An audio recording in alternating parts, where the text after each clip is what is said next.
ना उम्र की सीमा हो, ना जन्म का हो बंधन, जब प्यार करे कोई, जब प्यार करे कोई, तो देखे केवल धन, तो देखे केवल धन।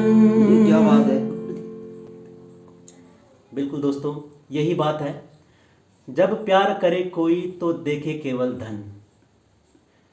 जगजीत सिंह साहब की बड़ी प्रसिद्ध गज़ल थी, होठों से छू लो तुम, तो उसमें एक अंतरा था, ना उम्र की सीमा हो, ना जन्म का हो बंधन, जब प्यार करे कोई तो देखे केवल मन। यानी कि मन को सबसे ऊपर रखा गया था। जिस भी इंसान के साथ आपका मन जुड़ता था, जिसके साथ आपका हृदय तादात्म्य स्थापित करता था, उसके साथ अपना दिल जोड़ते थे, उसी के साथ आपका प्रेम होता था। तो प्रेम निस्वार्थ होता था। लेकिन आज धन का बोलबाला है, तो जब प्यार करे कोई तो देखे केवल धन। ये आज हमारा चर्चा का विषय है। पोखरियाल जी, क्या कहेंगे आप इसके बारे में? आपने सही कहा। जो मैं तो अचानक जैसे आपने गाया और आपने धन की बात करी तो मैं चौंक गया। मैंने कहा शायद गुरुजी कुछ गा रहे हैं, बना रहे हैं। लेकिन वाकई सही बात कही है आपने। आजकल का जो प्यार है वो धन की तरफ ज़्यादा लालायित है, उसकी तरफ उसका झुकाव काफ़ी है। कहीं जो है देखने में आए, कहीं प्रेमी जोड़ों कोई, तो उसमें से काफ़ी मैं तो ये बोल दूंगा कि 70-80% से ज़्यादा जो है ऐसा हो रहा है आजकल। बिल्कुल 70-80% मैं मान रहा हूँ। अब आपकी नज़र में क्या होगा वो तो अलग है, लेकिन आप 70-80 बोल रहे हैं, मैं इसका परसेंटेज और बढ़ाऊंगा। 90% से भी ऊपर ऐसा हो रहा है कि जो भी नव जोड़े हैं, मैं ये नहीं कहूँगा कि गलती सिर्फ लड़कियों की है, मैं ये नहीं कहूँगा कि गलती सिर्फ लड़कों की है, ये पूरे हमारा समाज इस तरफ जा रहा है कि जहाँ पर धन का बोलबाला हो रहा है। आप देखना, जो मैं देख रहा हूँ, जैसे कि मैंने बताया आपको कि मैं संगीत सिखाता हूँ अक्सर। मेरे वीडियो जितने भी यहाँ पर हम अपलोड करते हैं लाइव गोज ऑन में, ज़्यादातर उसमें संगीत प्रधान रहता है। हम कहीं घूमने भी जाते हैं तो वहाँ पर भी हम गीत संगीत जैमिंग वगैरह ज़रूर करते हैं। तो कहने का मतलब मेरा ये है कि मेरा ताल्लुक न्यू जनरेशन से ज़्यादा है। नई पीढ़ी मेरे पास आती है सीखने, तो मेरा उनसे काफ़ी बातचीत होती है। तो बातचीत के आधार पर मुझे यही नज़र आता है कि हर तरफ धन का बोलबाला है। तो मैं कोई भी बात बगैर प्रमाण के नहीं कहता हूँ। जब मुझे किसी चीज़ का अनुभव होता है तभी मैं उसको एक नियम के रूप में, एक सूत्र के रूप में और एक मतलब उदाहरण जब सिद्ध हो जाता है तब मैं कोई बात कहता हूँ। तो मैं ये पाता हूँ कि जैसे नए रिश्तों की किसी की भी बात चलती है तो पहली ज़रूरत उनकी ये होती है कि कमाता कितना है, क्या कमाता है। खैर, कमाई का हमें ध्यान रखना भी चाहिए क्योंकि आगे परिवार बढ़ाना है। तो एक कमाई का एक सुदृढ़ सोर्स ऑफ इनकम होना ही चाहिए। परंतु क्या दिल की, क्या मन की कोई वैल्यू ही नहीं है? सिर्फ मनी की ही वैल्यू है? है ना विचारणीय बात? ये विचारणीय है। और देखो जैसे कि दिख रहा है और जैसे हो रहा है, ये तो लग ऐसे रहा है कि मनी की वैल्यू है। मन की वैल्यू नहीं, मनी की वैल्यू नहीं, मनी की वैल्यू है, मनी की वैल्यू है। और झुकाव उसके, मैंने कह चुका हूँ कि झुकाव ज़्यादा मनी की तरफ है, धन की तरफ है। और कई चीज़ हमने भी देखी, जैसे आपने जो बोला कि उदाहरण की बात है। उदाहरण हमारे सामने कितने उदाहरण मैं बोल दूंगा, कितने वाक्य हुए हैं ऐसे कि मतलब एक ही पैसे के लालच में लड़की ने प्रेम किया या वो दोनों भाग गए, उसके बाद उसने उसको छोड़ा, क्या हुआ, कैसे हुआ, उसकी जिंदगी दोनों। आप तो ये कह रहे हैं कि पैसे के लिए विवाह हो रहे हैं, मैं तो कहूँगा तलाक भी पैसे के लिए हो रहे हैं। दोनों बातें हैं ना? हाँ, ये तो है। तलाक भी, आप यहाँ पर भी गलती दोनों की, मैं एक पे जिम्मेदारी नहीं दूंगा, एक कोई दोषी नहीं कहूँगा। देखो, दहेज के लिए विवाह हो रहे हैं। हाँ, लड़का कमा नहीं पा रहा है तो दहेज ले रहा है, और लड़की भी क्या कर रही है, पैसे के लिए झूठा आरोप में लगाकर तलाक ले रही है। 50 लाख, 60 लाख, 80 लाख रुपए मिल जा रहे हैं उसको। तो मैं ये भी कहूँगा कि ऐसा भी हो रहा है कि किसी के पास यदि सोर्स ऑफ इनकम नहीं है तो विवाह कर लो, सोर्स ऑफ इनकम बन जाएगा। विवाह भी व्यवसाय हो गया है। हाँ, है ना, विवाह ये भी सही व्यवसाय। कहा आपने। देखो, अरे एक व्यवसाय की बात मैं और कहूँगा, ये धन वाली बात जब आई है तो गुरुजी मैं एक बात और कहूँगा कि कुछ लोगों ने कुछ ऐसा व्यवसाय कर लिया है कि जैसे वो तलाक दे रहे हैं, फिर दूसरा विवाह, फिर दूसरा विवाह, वहां से पैसा मिल रहा है, वहां से पैसा मिला और फिर दूसरे को फंसाया। फिर दूसरे को फंसाया धन के चक्कर में, देखा कि ये ठीक ठाक धन वाला है ना, मनी वाला है, उसको फंसाया, उसके बाद उसकी तलाक। तो ऐसे वाकये भी हो रहा है इसी समाज में। ऐसा नहीं कि हम किसी एक पर्टिकुलर को किसी को दोष दे रहे हो, दोनों जगह एक तरफ तो झूठा तलाक का केस हो रहा है और दूसरी जगह दहेज का केस हो रहा है। तो अब बात, ये तो विवाह की बात है, लेकिन हम इससे पहले की बात कर रहे हैं। यदि विवाह होने की बात चल रही है, विवाह तो एक बात की कंडीशन है कि जब दोनों लड़का लड़की एक साथ मिल चुके हैं तो बात की बात है, लेकिन उससे पहले मिलने तक की जो बात होती है उसमें मैंने ये महसूस किया है, जैसा आपने फिल्मों में भी देखा होगा कि दो युवक एक युवती के प्रस्ताव लेके जाते हैं, जिसको कि हमारे यहाँ आजकल एक पॉपुलर टर्म है कि प्रपोज करने जाते हैं। तो आपको क्या लगता है किसका प्रपोजल स्वीकार किया जाता है?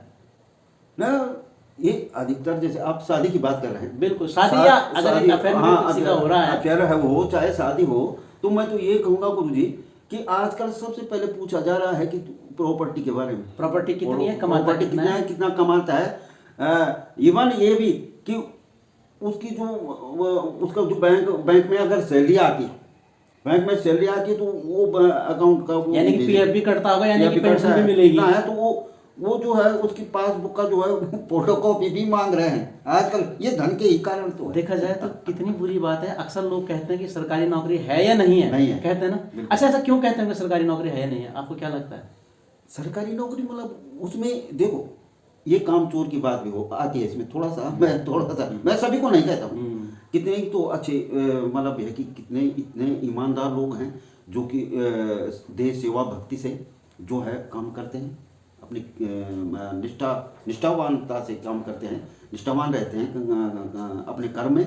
लेकिन कुछ लोग ऐसे हैं कि एकदम से मतलब जो है क्या कहते हैं उसको, उसमें कर्म क्या कह सकता हूँ मैं कि काम चोरी, कर्महीन बोल सकता हूँ मैं, अकर्मण्यता जो उनके अंदर भरी रहती है कि हाँ यार ये सरकार है। वैसे तो प्राइवेट सेक्टर में भी काफ़ी पैसा है, आजकल सभी अच्छे अच्छे जॉब कर रहे हैं, मतलब उतना ही एक प्रिंसिपल अगर सरकारी नौकरी में अगर 1 लाख से ऊपर पे ठोक रहा है तो एक मैनेजर भी 1 लाख से ऊपर कर रहा है। यानी कि प्राइवेट में भी फ्यूचर देखा जा सकता था, लेकिन फिर भी सरकारी नौकरी की बात क्यों की जाती है? यदि मैं संक्षेप में आपकी बात को कहूँ तो मैं कहूँगा अभी शुभ कार्य पहले नहीं हुआ, आप बात का पहले सोच रहे हैं कि यदि कोई मिस हैपनिंग हो, दुर्घटना हो, तो किसी प्रकार की असुरक्षा ना हो। शायद ये है ना इसके पीछे वजह कि हम सरकारी नौकरी की बात करते कि मोटा फंड मिलेगा। हाँ, मोटा फंड मिलेगा, और बाद में जो हमारा जो अगर बाद कोई दुर्घटना, यानी कि कहा जाए कि पहले सुविचार नहीं किया ना, आपने अशुभ विचार पहले रख दिया,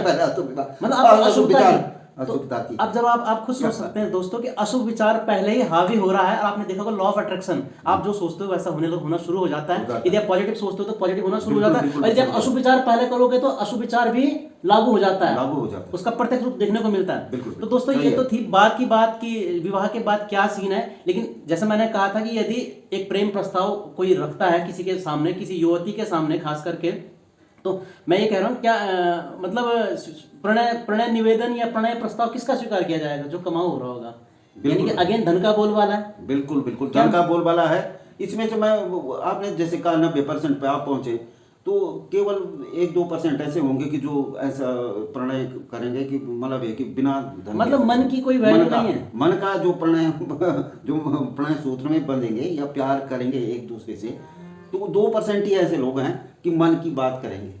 अच्छा ठीक है, धन बढ़िया मिल गया, तन भी सुंदर है, मन सुंदर नहीं है और आपकी इज्जत नहीं करता है, आपके साथ प्रेम से व्यवहार नहीं करता है, और उसके बाद आप रात दिन परेशान रहते हैं, इस पे क्या कहेंगे? ऐसा वो देखा होगा आपने। बिल्कुल पैसा तो बहुत ज्यादा है, लेकिन इज्जत कुछ है, समव्यवहार, सहानुभूति बिल्कुल नहीं है अपने जीवन साथी के साथ में।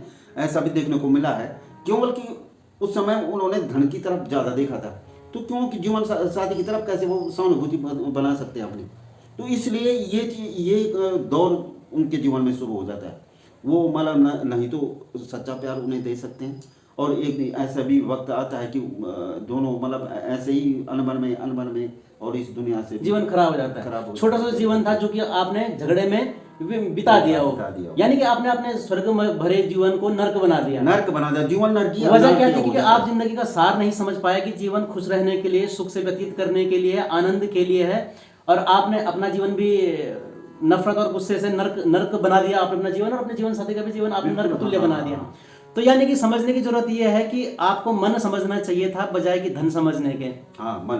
पर अब यहाँ पर एक बात और भी है कि जो मैं अक्सर देखता हूँ और जो सुनता भी, जो हमारे अनुभव में आता है कि एक कहावत है एक कि कमाऊ पूत कलेजे सूत, कमाऊ पूत कलेजे सूत। आपने भी सुनी होगी ये कहावत कि यदि पुत्र कमाऊ है, हाँ, तो अपने बिल्कुल कलेजे के समान है ना। कुछ खुलकर बोलना चाहेंगे इस बात बारे में? हाँ, ये भी है, देखा गया। अब ये भी धन पे ही आता है। अब हम सारी बात धन पे ही है गुरुजी, तो धन पे ये भी आता है। अगर ये भाई मैं देखने को मिला मेरे को, मैं कोई बेटा संतान अगर बहुत अच्छा पैसा कमा रही है, बहुत अच्छा पैसा कमा रही है, तो उसे वो कुछ भी अगर गलत भी करता है तो उसे नहीं ठीक कर, माँ बाप का सबसे ज्यादा प्यारा, बिल्कुल सबसे प्यारा बच्चा ही होता है, वही बच्चा होता है। और अगर कोई मतलब अपने मन से माँ बाप की सेवा भी कर रहा है या उनको अच्छी उससे देखता रहता है, सेवा भाव से देखता है, उससे देखता है, लेकिन अगर वो कमाओ नहीं है तो माँ बाप भी उसको तिरस्कार करते रहते हैं। बिल्कुल बिल्कुल सही कह रहे हैं आप। तो जबकि जो पवित्र प्रेम की जो पराकाष्ठा है वो माँ बाप का रिश्ता है अपनी संतान के साथ। पर यदि माँ बाप भी अगर इस तरह का भाव रखेंगे कि जो बेटा, जो संतान ज़्यादा अच्छा कमा रहा है, वो ज़्यादा उनके नज़दीक है, जो ज़्यादा उनकी आंखों का तारा है, फिर दूसरे से तो हम तुलना ही नहीं कर सकते। वो तो दूसरे परिवार से है, दूसरे संस्कारों से है, वो कैसे समझेगी? गुरुजी ऐसा है, देखो हम अगर धर्म को मानते हैं तो धर्म के अनुसार जो है कलयुग चल रहा है। अब कलयुग में तो ऐसा होना, धर्म जो गुरु हैं हमारे जो बोलते हैं जितना भी होता है कि कलयुग में जो है क्या होगा, ऐसे ही कर्म होंगे। यानी कि आपने जो जिम्मेदारी दे दी है वो कलयुग को दे दी, लेकिन कलयुग लाया कौन? कलयुग लाने वाला भी मानव ही है, मानव ही है ना। यदि हम अपना सद्व्यवहार रखते, यदि हम एक सच्चे मानव की तरह रहते, अगर हम अपने गुणों को सात्विक रखते, बिल्कुल, तो कलयुग कैसे में आता? बिल्कुल सही है। सतयुग भी आ सकता है, सतयुग भी आ सकता अपने है। भावनाओं को शुद्ध किया जाए, अपने मन को, विचारों को शुद्ध किया जाए, इस तरह से ये एक सच्चे प्यार की तरह से एक सच्चा प्यार फैलाया जाए दुनिया में, तो सतयुग का आना बिल्कुल तय है। तो आप आखिरी वक्तव्य के रूप में क्या कहना चाहेंगे? क्या हो रहा है, क्यों हो रहा है, क्या किया जाना चाहिए? हमारा जो सोच है धन प्रधान हो गई है, तो हमें क्या करना चाहिए? मैं तो ये कहूँगा गुरुजी कि धन भी है, चलो मानते हैं धन भी देखना चाहिए, लेकिन एक इसकी सीमाएं होनी चाहिए, और एक सीमा के तय तक, एक सीमा तक जो है धन को भी देखना चाहिए, उसके सीमा के अंदर में रहना चाहिए। और अगर जीवन साथी किसी को चुनना है या किसी से प्यार करना है या अपना प्रेम करना है, तो इसके लिए जो है मन को ज़्यादा, यानी कि धन जीवन के लिए है, जीवन धन के लिए नहीं है। नहीं है, जीवन तो खुद अपने आप में एक बड़ा धन है। बिल्कुल, है ना। तो हमें धन को इतनी प्राथमिकता नहीं देनी चाहिए। मुझे एक बात का ध्यान अचानक से बीच में और आ रहा है कि मैंने ये भी देखा कि अक्सर हम क्या करते हैं, जैसे हमें अगर किसी को रिजेक्ट करना हो, किसी के प्रस्ताव को रिजेक्ट करना हो, तो हम 50 प्रकार के बहाने गिना देते हैं कि जैसे कि मैंने कहा कि जब प्यार करे कोई तो देखे केवल धन। हम जैसे उम्र का लगा देते हैं, हम जात पात का लगा देते हैं कि यार ये मेरी जात का नहीं, हाँ, मेरी जात का, ये मेरे धर्म का नहीं है, या क्या कहते हैं मेरे से उम्र में बहुत ज़्यादा बड़ा है, ये मुझसे उम्र में बहुत ज़्यादा छोटी है, छोटा है, हम इस तरह के बंधन लगा देते हैं। जबकि हकीकत क्या है कि वो हमें पसंद नहीं है। हाँ। हमें जाना धर्म की तरफ, हमें जाना धन की तरफ है, और हम बहाने क्या क्या गिनते हैं, ये सारे। हालांकि मैं ऐसा उसके पवित्र प्यार को नहीं देख सकते, नहीं समझ पाते हैं। तो जैसे कि इस लाइन में जगजीत सिंह साहब की गजल में था कि जब प्यार करे कोई तो देखे केवल मन। हकीकत में ऐसा होता नहीं है। प्रैक्टिकली यही देखा गया है कि हम धर्म देखते हैं, जाति बिरादरी देखते हैं, हम अपनी उम्र देखते हैं, उसकी उम्र देखते हैं, और साथ ही सबसे बड़ी बात हम ये देखते हैं कि कमाओ कितना है वो। आखिरी बात यहीं पर आती है ना। अब जहाँ तक गुरुजी ऐसा है कि प्यार की बात है या ये अनायास हो जाता है, और उसमें केवल मन देखा जाता है, मन देखा जाता है, उसमें धन का नहीं है।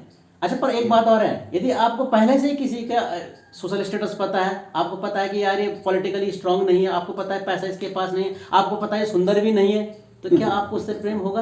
आप बताइए। आप मुझे नहीं लगता कि आपको सब कुछ पता है कि हमारी जात बिरादरी का नहीं, धर्म का नहीं, सब कुछ पता होते हुए ये तो एक अपने मन में वो आदमी एक उसके प्रति, थर्ड पर्सन के प्रति एक सोच बना देता है, वो नकारात्मक सोच जिसे हम कहते हैं। अरे प्यार जो आप मेरे दिल के फाटक है पहले से बंद करके रखता है कि मुझे किसी का स्वागत नहीं करना है, क्योंकि मेरी जाति धर्म बिरादरी का नहीं है, मेरे स्टेटस का नहीं है, नकारात्मक है उसके प्रति। उसके प्रति वो नकारात्मकता है। वो चाहे मन से कितना खूबसूरत भी होगा। हाँ, हकीकत यही है ना। बिल्कुल बिल्कुल, हकीकत ये है। और मैं कह चुका हूँ कि प्यार तो ऐसी चीज है कि जो ये अनायास मतलब एकदम अचानक ही हो जाता है, किसी से मिल के ही देखने से अनायास हो जाता है। परंतु यदि आपको पहले से पता है हाँ इसके पास धन नहीं है, हाँ तो इसका तन सुंदर नहीं है, हाँ तो मन कितना भी सुंदर हो, हाँ नहीं, ये बहुत सेकेंडरी बात है कि जब कि आप जिसका मन सुंदर हो उससे भी प्रेम हो सकता है, लेकिन चांसेस कम हैं। उसके साथ प्रेम होने में लंबा समय व्यतीत करना पड़ेगा, तब जाकर के आपको, मैं ये नहीं कह रहा कि उसकी भावनाओं को आप टटोलेंगे, हाँ उसमें कुछ ढूंढेंगे। लेकिन मैं एक बात कहूँगा ना, सुंदर ज़्यादा धन हो, सुंदर तन हो, तो प्रेम होने में समय बहुत कम लगेगा। परंतु मन सुंदर हो तो प्रेम होने में बहुत लंबा समय व्यतीत करना पड़ेगा, तब जाकर के उससे प्रेम होगा। सही कही आपने। मैं बोल तो रहा हूँ कि वो उनकी भावनाओं को देखना पड़ेगा, वो उसके मन में जाकर टटोलना पड़ेगा। तो ये इतना तो कर्म हमें करना पड़ेगा। और ये जो हमें पता है कि धन उसके पास भी है, अच्छा भी है, तन भी अच्छा है, धन भी अच्छा है, तो वो तो सेकंड भी नहीं, प्रेम होने में सेकंड लगेगा। आप कह रहे हैं कि प्रेम होने में सेकंड नहीं लगेगा यदि उसके पास धन है। मैं एक बात और कहना चाहूंगा, मैंने देखा कि आप देखना, जनरली हमारी आदत है, आप फेसबुक में देखना, इंस्टाग्राम में देखना, ट्विटर में देखना कि कोई सेलिब्रिटी आ रखा हो, हम उसके साथ सेल्फी खिंचाते हैं, चाहे उसने हमें धक्का दे दिया हो, हम कहते हैं इनके साथ बितावे कुछ क्षण। जबकि कोई क्षण सिर्फ ये था कि उसने धक्का मार दिया उसको, सेलिब्रिटी ने, और आप ऐसे करके फोटो खींच रहे हैं कि इनके साथ व्यतीत किए मेरे कुछ क्षण। क्योंकि आप समाज में एक मैसेज देना चाहते हैं कि देखो मेरी पहुंच इतनी है। वहां पर चाहे वो आपकी धर्म का है चाहे नहीं, चाहे लेकिन उसके बाद पॉलिटिकल पावर है, उसका कोई स्टेटस है, उसको लोग मानते हैं, उसकी समाज में रेपुटेशन है, तो आप उसके साथ जुड़ना चाहते हैं, आप लोगों को ये दिखाना चाहते हैं और लोगों को देखो फिर यहाँ पर भी धन आता है। अगेन धन है या पावर है? पावर भी धन की है। जब धन है तभी पावर है, ये चीज है। आपने देखा होगा ना कि अब चाहे प्रधानमंत्री आए, मुख्यमंत्री आए, विधायक आए, अब किस मतलब इतने पॉपुलर लोग हैं, सेलिब्रिटी लोग हैं, आपको क्यों आपके साथ टाइम व्यतीत करेंगे यदि आपका कोई स्टेटस नहीं है? लेकिन आप उसके साथ फोटो खिंचवाते हो ये बोलोगे कि इनके साथ व्यतीत किए मेरे कुछ क्षण, जबकि कोई क्षण व्यतीत नहीं किया गया, उसने तुम्हें धक्का मारा होगा, एक टाइम नहीं है ना। लेकिन आप कहने का मतलब मेरा वही है, तभी आप उसको मतलब ये दिखाते रहते हैं लोग। इसको हाइपोक्रेसी जैसे चापलूसी या धूर्तता आप कह सकते हैं कि आप उसके साथ फोटो खिंचवाने में अपनी शान समझ रहे हैं। और चाहे वो आपकी धर्म जाति बिरादरी का है चाहे नहीं, लेकिन उसके पास पैसा है, क्योंकि वहां पर जब आपको प्रेम करना होगा, विवाह करना होगा, वहां पर पैसा भी आगे आ जाता है, वहां पर धर्म भी आगे आता है, वहां पर उम्र, वहां पर जाति, वहां पर सब कुछ आगे आता है। पर अगर दूसरे बंदे के पास पैसा है और बाकी चीजें नहीं है, धर्म नहीं है, जाति नहीं है, आप मन भी नहीं है। हाँ, ऐसा मैंने बहुत कम देखा, ऐसा बहुत कम दिल देखा कि जो अगर जिसने एक बार जो नियम बना लिया, चाहे धर्म का नियम है, चाहे जाति का नियम है, चाहे सुंदरता का एक मापक है, तो उसके बाद उस मापक को ना तोड़ करके उसी पे कायम रखना, ये मतलब मैं कहूँगा एक उत्तम चरित्र भी नहीं बोलूँगा मैं इसको, एक मतलब जिसने अपने नियम पे चल रहा है वो अपने नियम पे ही चलता रहेगा। ऐसा मैंने बहुत कम देखा। जैसे मैं एक एग्जांपल दूंगा कि मेरे ख्याल से कौन बनेगा करोड़पति के तीसरे सेशन में शाहरुख खान को बनाया गया था एंकर, जो कि अक्सर अमिताभ बच्चन करते हैं। तो शाहरुख खान जब किसी महिला के साथ ये जो सवाल जवाब इनका होता है, वो जो गेम जो खेलते हैं वो खेल रहे थे, तो वो महिला शायद हार गई थी। तो शाहरुख खान ने ये बोला क्या आप मुझे गले नहीं लगाना चाहेंगे, है ना। यहाँ पर मैं बात धर्म की कर रहा हूँ, ठीक है। शाहरुख खान बहुत बड़ी सेलिब्रिटी है और वर्ल्ड फेमस इंसान है। तो मुझे लगता है कि शाहरुख खान के साथ ऑलमोस्ट शायद 90% या 95% या 99% लोग अपनी समीपता, निकटता या जान पहचान रखना चाहेंगे। उसके साथ शाहरुख खान के साथ घूमने फिरने में या जुड़ने में या सेल्फी खींचने में अपनी शान की बात समझेंगे। तो शाहरुख खान ने उन महिला को बोला कि क्या आप मेरे गले नहीं लगना चाहेंगे? उन्होंने साफ इनकार किया। बिल्कुल। उन्होंने ये कहा कि मेरे ऐसे संस्कार नहीं है कि मैं किसी गैर मर्द के गले मिलूं। ये यहाँ पर बात ये थी। मैं ये नहीं कह रहा कि उन्होंने अच्छा किया या बुरा किया, लेकिन मैं ये कह रहा हूँ वो अपने धर्म के प्रति भी नहीं कहूँगा, वो जिनसे उनका संबंध था, जिनसे वो उनका प्यार था, जिनसे वो जुड़ी हुई थी वो महिला अपने पति से, तो ये शाश्वत प्रेम है।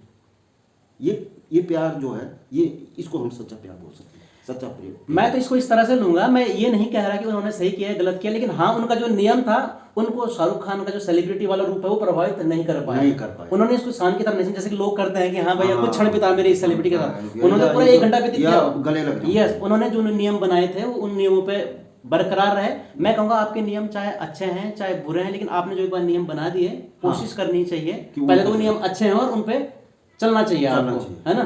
अदरवाइज ये सिर्फ एक बहाना है कि क्या कहते हैं, हमारा धर्म या हमारी जाति या होता क्या है कि बात अगेन वो आ जाती है कि जब प्यार करे कोई तो देखे केवल धन। तो दोस्तों मैं ये कहना चाहूँगा कि थोड़ा धर्म और पावर की उससे थोड़ा बाहर निकल करके मन भी देखा जाए। यदि आपको सुखद जीवन किसी के साथ लंबा व्यतीत करना है तो हमें मन को प्राथमिकता देते हुए अपने रिश्तों को बनाना चाहिए। आपने किसी से दोस्ती कायम करी उसका धन देख करके, चाहे दोस्ती हो, कोई भी रिश्ता, दाम्पत्य जीवन हो, हाँ। कोई भी रिश्ता हो, धन अगर नहीं रहा, ये सुंदर तन नहीं रहा तो क्या आपका प्रेम, आपका सम्मान बरकरार रह पाएगा?